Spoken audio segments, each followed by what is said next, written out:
Our Home Affairs correspondent Daniel Sanford reports. At the heart of this case was the intelligence sharing relationship between the UK and the United States, and whether it would be damaged if a British court made public American intelligence. In this case, information provided by America about how Binyam Mohammed was treated while in US custody in Pakistan, Morocco and Afghanistan. But while the judges were considering their ruling, it emerged that a court in Washington, D.C. had already given a detailed account of his torture, and that tipped the balance in favour of publication. The judges said it would be absurd if the US government decided to reduce intelligence sharing with Britain just because a court here decided to publish material that had already been made public by an American court. As I have said in this House... In the Commons, the Foreign Secretary answered allegations that the British had colluded in Binyam Mohammed's torture.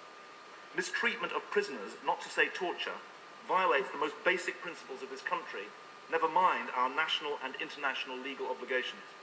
There is a fundamental commitment on the part of myself, responsible for the Security and Intelligence Service, and my right honourable friend, the Home Secretary, responsible for the security, and the heads and staff of these agencies, to uphold the highest standards of conduct, not just for ourselves, but with the countries with whom we cooperate. The 7 paragraphs released today summarise the American intelligence about Binyam Mohammed's treatment while in US custody, including continuous sleep deprivation, threats and inducements, including a threat to make him disappear, and being shackled during interviews. Cruel, inhuman and degrading treatment, the judges said. Last year, Binyam Mohammed told me why he wanted the paragraphs released. The public needs to know what the government has been up to, and they have to hold their government to responsibility. Binyam Mohammed was arrested in Pakistan in 2002. There, among other things, he was beaten with a leather strap and subjected to a mock execution. He was also interviewed by an MI5 officer. The Americans moved him to Morocco, where he was cut full, hung on a wall, and asked questions provided by MI5.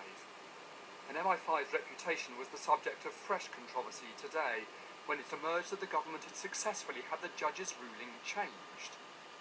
The Master of the Rolls, Lord Newburger, agreed to take out a section in which the government claimed he had suggested that MI5 did not respect human rights, had deliberately misled Parliament, and has a culture of suppression in its dealings with the Foreign Secretary himself. The changes caused outrage. When is the British government going to learn that they should stop trying to suppress the evidence that's most embarrassing?